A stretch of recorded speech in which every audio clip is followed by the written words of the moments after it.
জায়গায় ধরলেন 50-60টার উপরে হবে। আচ্ছা, আর 10টার সঙ্গে সঙ্গে তলিয়ে গেছে। 10-12টার সঙ্গে সঙ্গে তলিয়ে গেছে জলের মধ্যে। এখন কোথায় যাবেন? এখন কোথায় যাবো, আমাদের তো কোনো এমনি নাই, আমাদের এখান থেকে আমাদের পেট চলে কোনো মতন।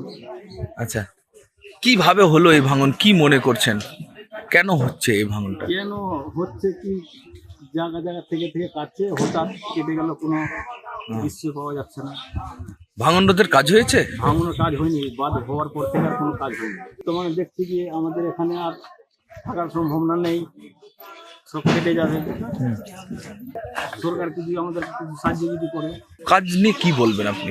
ভাঙন কাজ তো কোনো কাজই হচ্ছে না, যেখানে সেখানে কাটছে, একটু হালকা সালকা কিছু করে দিলে বা সব চলে গেল। আচ্ছা, শুধু কি বালির বস্তা দিয়ে হচ্ছে? বালির বস্তা শুধু হচ্ছে, আচ্ছা, এমনি কোনো পাথর টাথর দিয়ে বাঁধা হচ্ছে না। এই জন্য কি এই এই এই অবস্থা? হ্যাঁ, এই জন্যই এই অবস্থা।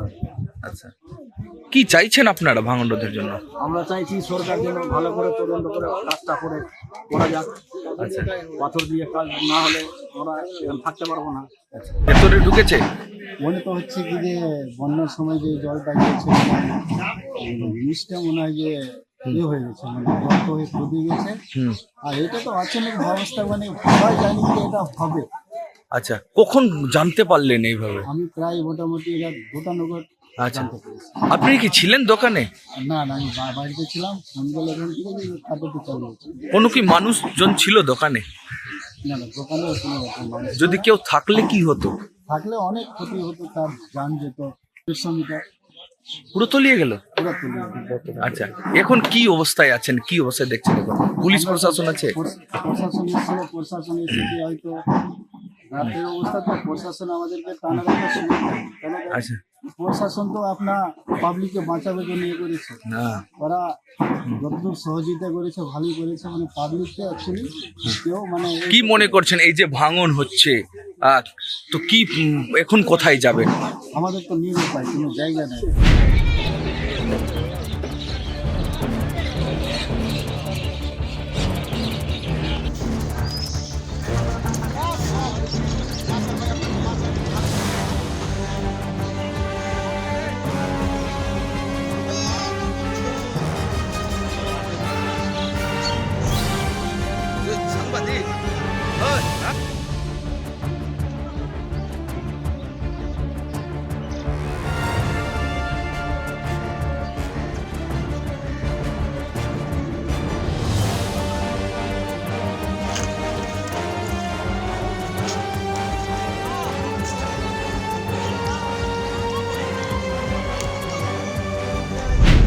এত উদাসীন ভাবাই যায় না।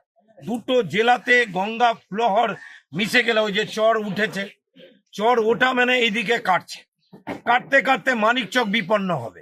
যারা মালদা জেলায় শহরে বসে আছেন সেখানেও কিন্তু বিপন্ন হবে। দুই সরকারকে এগিয়ে আসা উচিত, সেটা হচ্ছে না।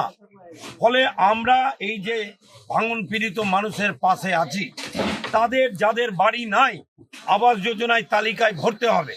সব দালান বাড়ির লোকরা বাড়ি পাবে। 4 তারিখ ডিসেম্বরের তালিকা টাঙানোর কথা আছে। একটা গরিব লোক বাদ গেলে বিডিও অফিস ঘেরাও করা হবে।